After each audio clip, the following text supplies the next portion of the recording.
Welcome to the Civilologist. Today we are going to discuss very important previous year questions of civil engineering from various types of exams. Okay, so I hope you're gonna like this session, and we will continue to bring these kinds of sessions to you guys. So please stay connected and let's see the first question. तो चलिए देखते हैं पहला question हमसे क्या कह रहा है. सो बेसिकली क्वेश्चन सोम से है और क्या कह रहा है. For a material stress eight proportional limit is 200 MPa. Okay, और मॉडुलस ऑफ इलास्टिसिटी दिया है हमें 200, बट इट इज इन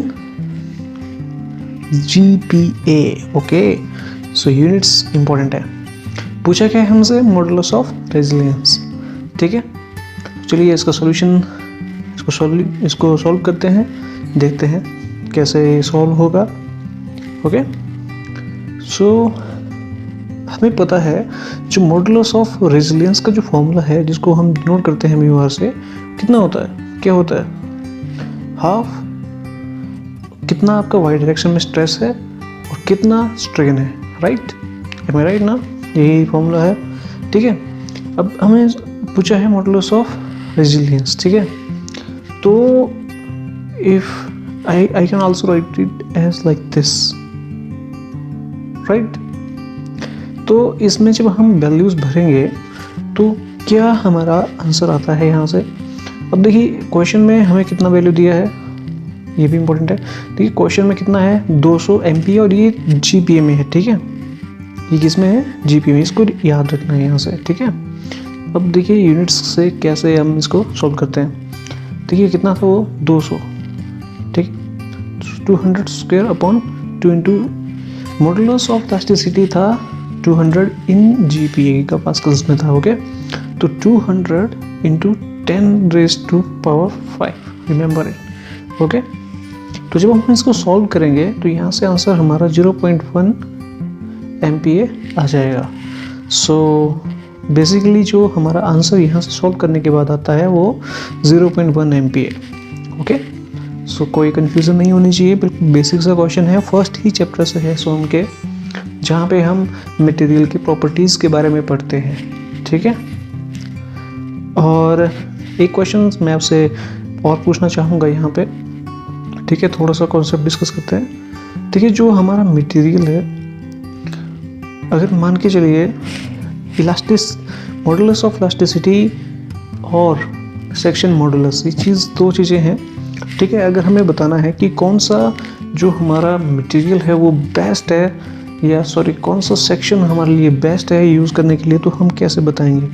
तो जिसका भी जो सेक्शन मॉडुलस ज़्यादा आएगा, ठीक है, जिसको हम जेड वाई से डिनोट करते हैं सेक्शन मॉडुलस को, तो जिसका भी ये ज़्यादा आएगा तो वो बेटर है, वो आपकी बेंडिंग अच्छे से ऑब्जर्व करेगा. ठीक है, शेयर में फेल नहीं होगा.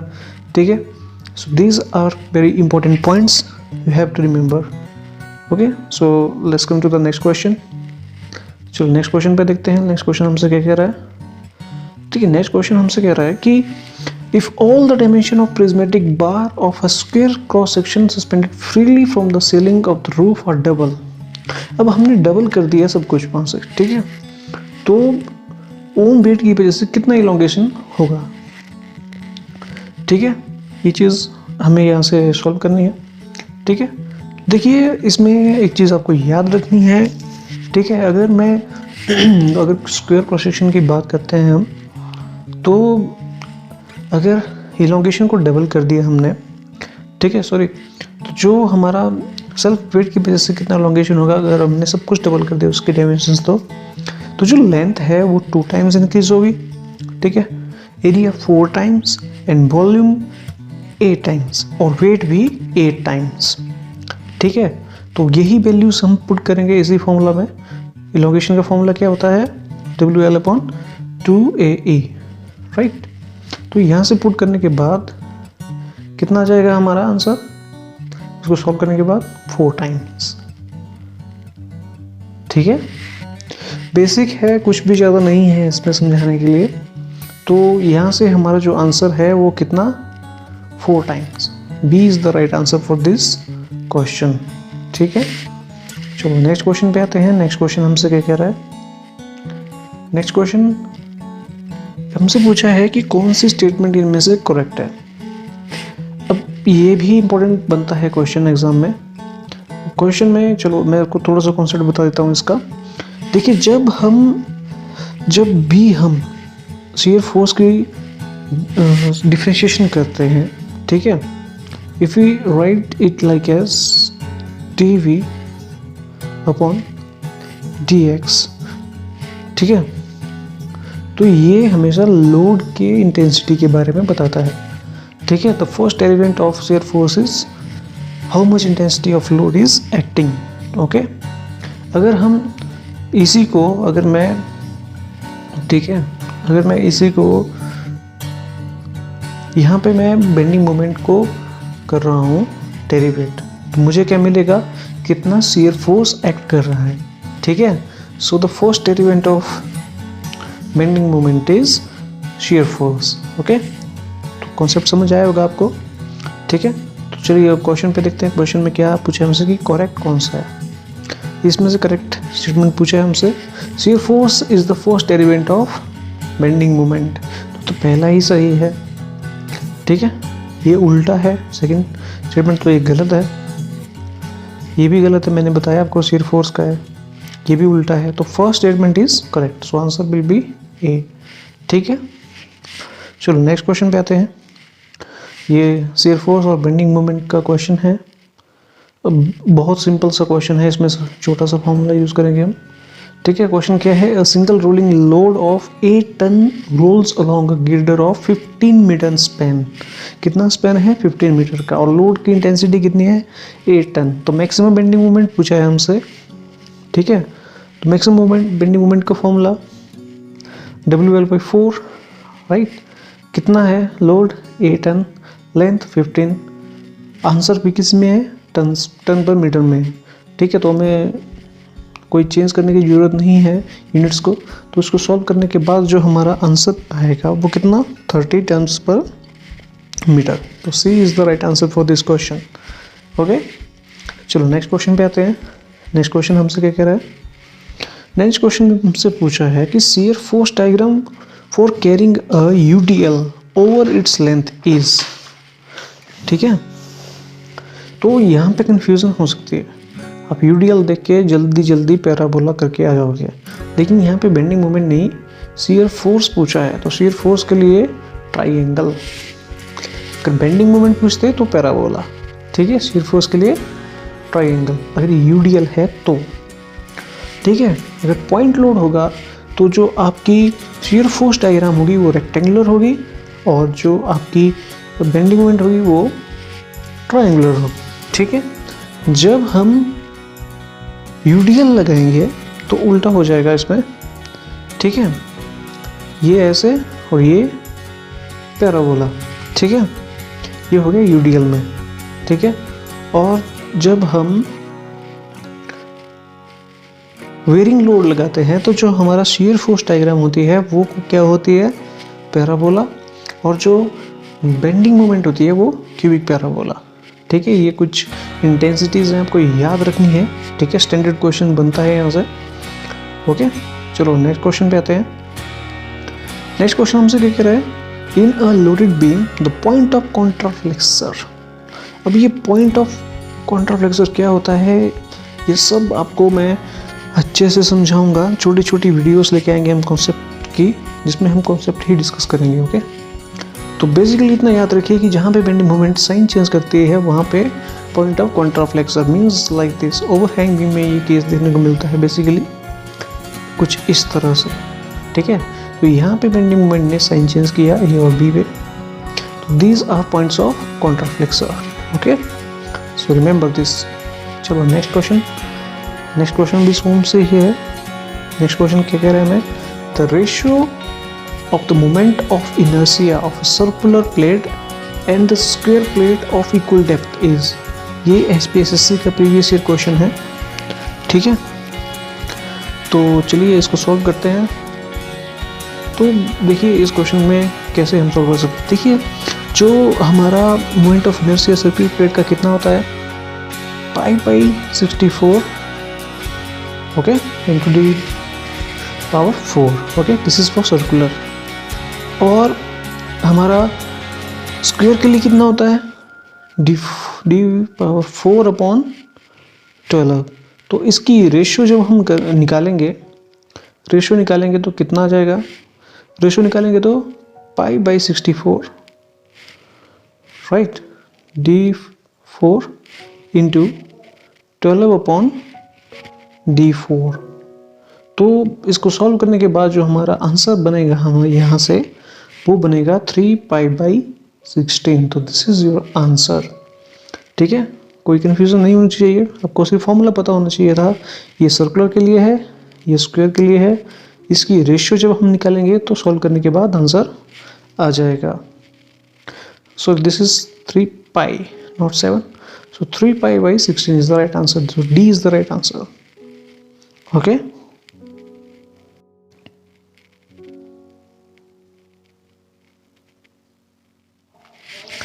चलिए चलते हैं नेक्स्ट क्वेश्चन पे। नेक्स्ट क्वेश्चन क्या कह रहा है हमारा, नेक्स्ट क्वेश्चन में देखिए पूछा है हमसे, in the case of beam subjected to pure bending, तो शियर फोर्स क्या करेगी, एग्जिस्ट हो करेगी, नहीं करेगी, करेगी, ठीक है, या मैक्सिमम होगी। तो इस क्वेश्चन को समझते हैं हम।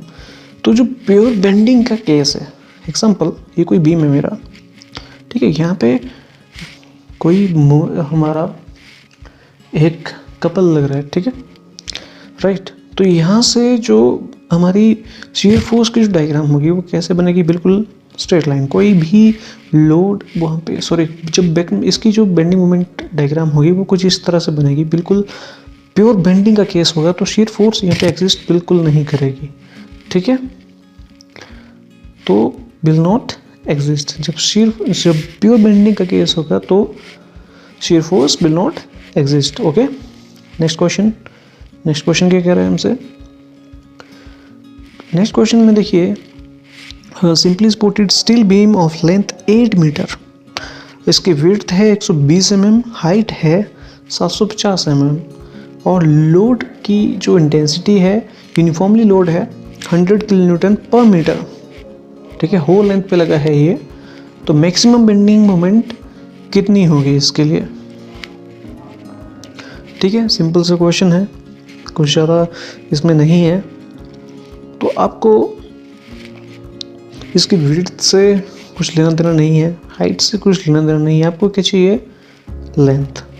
Okay, so what is the formula for maximum bending moment for simply supported beam, that is WL²/8। तो बट इज W है, W लोड कितना है 100, ठीक है, तो लेंथ कितनी है 8, उसका स्क्वायर है तो इंटू 8 और अपॉन 8, ठीक है। तो आंसर विल बी क्या, 800 kN/मीटर। तो 800 kN/मीटर हमारा क्या हो जाएगा, बिल्कुल सही आंसर। नेक्स्ट क्वेश्चन पे आते हैं। अब देखिए आरसीसी का क्वेश्चन चल पड़ा है यहाँ से, चलो देखते हैं आरसीसी की। अब यहाँ पे पूछा है हमसे, in limit state method of design the compressive strength of concrete in a structure is assumed to be, ठीक है, compressive strength of concrete in structure कितना लेते हैं, मीन्स इन मतलब कैरेक्टरिस्टिक स्ट्रेंथ के कंपैरिजन में कंप्रेसिव स्ट्रेंथ की value कितनी होती है। तो ये सिंपली 0.67 इसका आंसर होगा।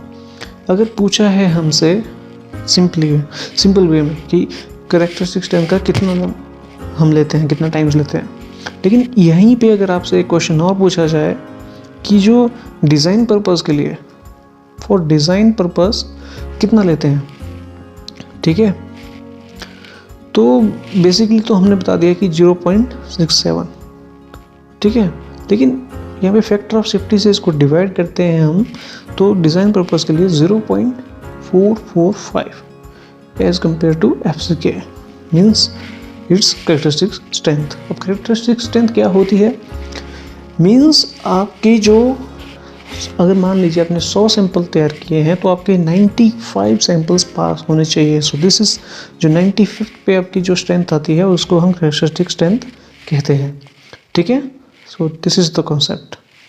नेक्स्ट क्वेश्चन पे आते हैं। यहाँ पे हमसे पूछा है क्लियर कवर, तो ये आपको याद रखना है किस चीज़ के लिए पूछा है, स्लैब, बीम, कॉलम, फुटिंग। तो हम सबका ही डिस्कस कर लेंगे यहाँ पे, राइट। सबका डिस्कस कर लेते हैं। देखिए यहाँ पे फुटिंग के लिए कितना 75, राफ्ट फाउंडेशन, ठीक है। अब फुटिंग और राफ्ट फाउंडेशन, इससे आप क्या समझते हो? बेसिकली देखिए फुटिंग में हम ज़्यादा क्यों दे रहे हैं, फुटिंग आपके सॉइल के बिल्कुल कांटेक्ट में है, ठीक है। वहाँ पे आपको मीन्स आपको ज़्यादा यहाँ चाहिए। आप मैं अगर इजी वे में बताऊँ तो वहाँ पे जैसे मिट्टी में जैसे एसिड्स हो सकते हैं, ठीक है, कुछ भी हो सकता है। तो आपकी जो कंक्रीट है वो ख़राब हो सकती है, मीन्स आपका स्टील भी आ सकता है उसके कांटेक्ट में, ठीक है। तो आपको वो चीज़ से बचना है। That's why we are providing cover here, clear cover that is 75 mm। और दूसरी बात, क्लियर कवर और इफेक्टिव कवर में क्या डिफरेंस है? दो टर्म्स आती हैं, क्लियर कवर, इफेक्टिव कवर। तो डिस्कस करते हैं। मान लीजिए कोई मेरा बीम है, इसकी जो टेंशन इन्फोर्समेंट है वो ये है, ठीक है। एक मिनट, थोड़ा सा मैं इसको बना लूँ। This is my tension enforcement, okay. तो देखिए यहाँ पे ना, जो मैं ये होगी मेरी टोटल डेप्थ, ओके। और ये मेरी टेंशन इन्फोर्समेंट का सेंटर है, ओके। तो जो टेंशन इन्फोर्समेंट के सेंटर से लेके बिल्कुल एक्सट्रीम फाइबर तक का जो डिस्टेंस है उसको हम इफेक्टिव डेप्थ कहते हैं, ठीक है। और जो इसके सेंटर से नीचे का जो टेंशन साइड का जो हमारा एक्सट्रीम फाइबर है उसके डिस्टेंस तक को हम इफेक्टिव कवर कहते हैं। This is my effective cover. और ये जो बॉटम है किसका, टेंशन रिइंफोर्समेंट का, और एक्सट्रीम फाइबर किस चीज़ का, टेंशन साइड का। तो ये जो गैप है इसको हम क्लियर कवर कहते हैं। इसके बारे में डिस्कशन हो रही है अभी। This is my clear cover, ठीक है। तो इसके बारे में हमने डिस्कस किया अभी। चलो देखते हैं अभी। अब फुटिंग के ऊपर आपकी राफ्ट फाउंडेशन आती है। मीन्स पहले आप पीसीसी करोगे अच्छे से, ठीक है। कोई भी जैसे कॉलम है या किसी भी चीज़ की आप फुटिंग तैयार करते हो, तो जब हम सॉइल के ऊपर फाउंडेशन लगाते हैं तो उसको फुटिंग कहते हैं, ठीक है। तो उसका कवर कितना 75 mm। फिर जब हम ऊपर से राफ्ट डालेंगे तो 50 mm उसके टॉप में, ठीक है। बॉटम्स में, जो बॉटम साइड होगा उसका, या साइड्स में, साइड तो आपका हमें सॉइल के ही पास आएगा। देखिए इसको समझिए, इंपॉर्टेंट है। मान लीजिए ये कोई प्लॉट है, ठीक है। पहले आपने पीसीसी कर दिया। पीसीसी कितना होगा, 4 इंच लगभग, 100 mm, ठीक है। अब यहाँ तो देखिए आपने, मीन्स आपका ग्राउंड लेवल तो लगभग ऊपर होगा। तो ये सारी क्या है, सॉइल। तो आप सॉइल के टच में आ सकते हो, ठीक है। अब जो राफ्ट फाउंडेशन का टॉप है, टॉप किसके ऊपर आएगा, पीसीसी के ऊपर। ये तो सॉइल के टच में नहीं आ रहा है, दैट्स वाई 50 mm। लेकिन जो साइड्स हैं, जो बॉटम है, ठीक है, उसको हम कितना कवर दे रहे हैं, 75। क्यों दे रहे हैं, आपको रीज़न समझ आ गया होगा, ठीक है। आगे स्ट्रैप बीम 50 mm। अब स्ट्रैप बीम क्या होता है, जैसे मैं जब प्लिंथ डालता हूँ, ठीक है, प्लिंथ में एक कॉलम मेरे यहाँ है, एक कॉलम मेरे यहाँ है, तो जो प्लिंथ बीम है उसको हम स्ट्रैप बीम कहते हैं, ठीक है। आगे grade slab 20 mm, column 40 mm, shear wall 25 mm, beams के लिए भी 25 mm। स्लैब्स और फ्लैट स्लैब, दो चीज़ें याद रखिए। सिंपल स्लैब में 15 mm, फ्लैट स्लैब में 20 mm। स्टेयर केस में 15 mm, रिटेनिंग वॉल 20 से 25 mm तक देते हैं ऑन अर्थ, जब अर्थ के कांटेक्ट में हो, okay. So remember this all. Next question, what is next question. अब इसमें M25 कंक्रीट का फ्लेक्सर स्ट्रेंथ पूछा है हमसे। इससे सिंपल तो क्या ही क्वेश्चन होगा। तो FCR is equal to 0.7 under root FCK, सभी को पता है। तो 0.7 under root 25, answer will be 3.5 newtons per mm square, okay. So this is very simple question. So let's move to the next question. अब next question में देखिए आपको कुछ चीज़ समझनी है। अब यहाँ पे पूछा है the side face enforcement if required in a T beam will be, ठीक है। तो इसके बारे में थोड़ा सा पढ़ लेते हैं। अब देखिए क्या लिखा है यहाँ पे, as per IS 456/2000, right. Side face reinforcement is provided when, side face reinforcement कब प्रोवाइड की जाएगी। अब ये साइड फेस रिइंफोर्समेंट होती क्या है पता होना चाहिए आपको, ठीक है। मान लीजिए ये कोई बीम है मेरा, ठीक है, this is my beam, okay. अब देखिए जो मैं रिइंफोर्समेंट डालूंगा, यहाँ तो डालते हैं हम, कुछ इस तरह से जाएगी बॉटम में, कुछ बार टॉप में जाएंगी, ठीक है। लेकिन जो साइड में हम डालेंगे, ये कब डालनी है, ये जो साइड में हम डालेंगे ये कब डालेंगे, ये जो साइड में डालेंगे, तो इसके कंडीशंस के बारे में हम पढ़ेंगे यहाँ पे, ठीक है। तो जब आपके जो बीम की जो डेप्थ है वो 750 mm से ज़्यादा होगी और टॉर्जन के लिए सब्जेक्टेड मीन्स उसमें टॉर्जन नहीं आएगा, और डेप्थ कितने से ज़्यादा 750 से ज़्यादा, तब हम प्रोवाइड करेंगे साइड फेस रिइंफोर्समेंट, ठीक है। Depth of beam is more than 450, ठीक है। और इस केस में अगर आपके केस में मीन्स आपके बीम में टॉर्जन आ रही है, ठीक है, और 450 से ज़्यादा उसका जो है वो डेप्थ जा रही है, तो आपको साइड फेस रिइंफोर्समेंट प्रोवाइड करनी ही करनी है। और कितना वेब एरिया का कितना होता है, ये 0.1%, और इसकी स्पेसिंग 300 mm और विड्थ ऑफ बीम, यह तो 300 mm, या बीम की विड्थ कितनी है उससे लेस, जो भी कम होगा दोनों में से, ठीक है। तो 0.1% इसका आंसर हो जाएगा, इज द राइट आंसर। चलो नेक्स्ट क्वेश्चन पे आते हैं। नेक्स्ट क्वेश्चन हमसे क्या कह रहा है, LD ratio of simple supported beam length upon depth ratio, ठीक है। कितना होता है सिंपली सपोर्टेड बीम के लिए पूछा है आपसे, तो सिंपली सपोर्टेड बीम के लिए 20 इसका आंसर होगा। अगर पूछ लेता कैंटिलीवर के लिए, भाई कैंटिलीवर के लिए बताइए, ठीक है, तो कैंटिलीवर के लिए आपकी जो वैल्यू होती है वो 7, ठीक है, और कंटिन्यूअस के लिए कितना होता है, everybody knows it, 25, so 26, it is 26 not 25, okay. चलो लास्ट क्वेश्चन है, मे बी अभी 2 क्वेश्चन है हमारे पास, 2-3 क्वेश्चन और हैं। चलो ये भी इंपॉर्टेंट कॉन्सेप्ट है, आपको ये चीज़ समझनी है। The section in which steel is not fully stressed to the permissible value when stress in concrete reaches the maximum value। Question क्या कहना चाह रहा है आपसे, क्वेश्चन ये पूछ रहा है आपसे कि जो आपका स्टील है वो फुली स्ट्रेस नहीं हुआ है।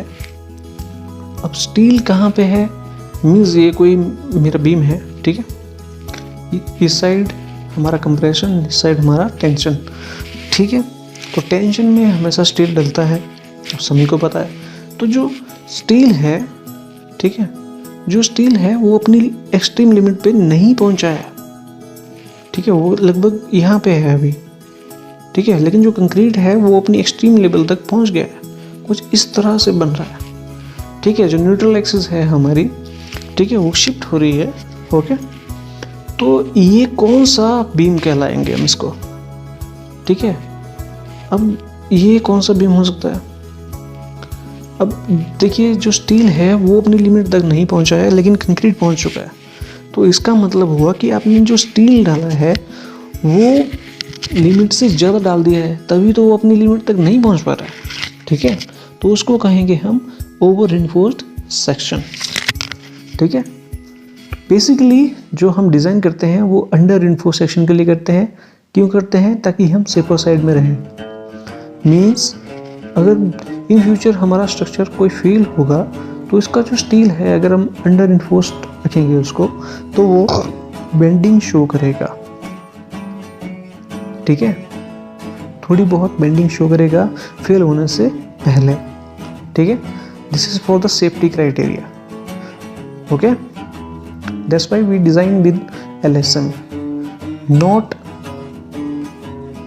With WSM। WSM में ओवर रिइंफोर्स्ड सेक्शन ही डिज़ाइन होते हैं maximum, that's why we don't use it, okay. चलो नेक्स्ट क्वेश्चन। अब ये क्वेश्चन थोड़ा सा लेंथी है, लेंथी नहीं है, छोटा सा कॉन्सेप्ट है इसमें जो मैं आपको समझाऊंगा।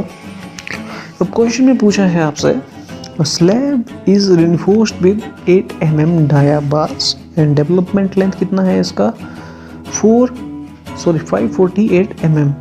तो सपोर्ट विड्थ कितनी होगी? What is question? Support width पूछी है हमसे। ठीक है, सिंपल। अब देखिए जो हमारा कोड है IS 456-2000, ठीक है, उसने कहा है कि कोई भी bar, any bar of any dia must extend beyond face of support by distance not less than LD/3, right. तो कितना दिया है हमें development length? This is my development length, okay. Question में दिया है हमें डेवलपमेंट लेंथ, ठीक है, कितना दिया है 548/3। So what is it? 182.67 mm। ठीक है, यहाँ तक कुछ दिक्कत नहीं होनी चाहिए। ठीक है, चलो मैं इसको थोड़ा सा और मिटा लूँ, स्पेस कम है। कितना था? 182.67। ठीक है, ठीक है, चलो अब इसमें देखिए जो मेरी जो लेंथ है ना वो अवेलेबल है इनर फेस से। ठीक है, मीन्स ये कोई मेरी वॉल है, ये भी वॉल है, ऊपर मेरा स्लैब है। ठीक है, तो ये इनर वॉल से लेकर इनर वॉल तक है। लेकिन मुझे चाहिए, मुझे क्वेश्चन में क्या पूछा है? सपोर्ट विड्थ कितना है, ये चीज़ पूछी यहाँ तक का। ठीक है, तो मुझे ये भी ऐड करना पड़ेगा। ठीक है, तो बेसिकली सपोर्ट विड्थ कितना होता है हमारा इनर फेस से? तो ये support width minus and cover को हमें माइनस करना पड़ेगा। ठीक है, तो यहाँ पे तो जो एग्जैक्ट आ ही रहा है 182.67, ये इनर फेस तक है हमारा, लेकिन एंड कवर इसमें ऐड करना पड़ेगा हमें, तभी हमें एग्जैक्ट आंसर मिलेगा। ठीक है, समझ रहे हो? 182.65 और कितना देते हैं एंड कवर? 25, तो 207.67 समथिंग। तो इसको अप्रोक्सीमेटली कितना आंसर आ जाएगा? 208 mm is the right answer. चलो नेक्स्ट क्वेश्चन। नेक्स्ट क्वेश्चन क्या कह रहा है? The ratio of permissible shear stress in LSM and WSM of design. तो दोनों के केस में पूछा है हमसे। तो बेसिकली जो LSM में हम लेते हैं परमिसिबल शियर स्ट्रेस लेते हैं, कितने लेते हैं? 0.25 √FCK। और WSM में कितना लेते हैं? 0.16 √FCK। तो जब इसकी रेशियो निकालेंगे हम तो कितनी, इसको सॉल्व करेंगे, डिवाइड करेंगे तो कट हो जाएगा सब कुछ। तो कितना बचेगा? सिंपल मैथ्स, 25/16 है। कोई ऐसा ऑप्शन? एक ही ऑप्शन है, ये 25 है, सॉरी गलती से एरर है। ठीक है, सो बेसिकली दिस यहाँ पे हमारी वीडियो ख़त्म होती है। यहाँ तक हमारे क्वेश्चन जितने थे हमने सभी सॉल्व किए। So that's all for today. Okay, please do like, subscribe. इनकी बहुत मेहनत लगती है टाइप करने में, so please thanks a lot guys. Bye bye.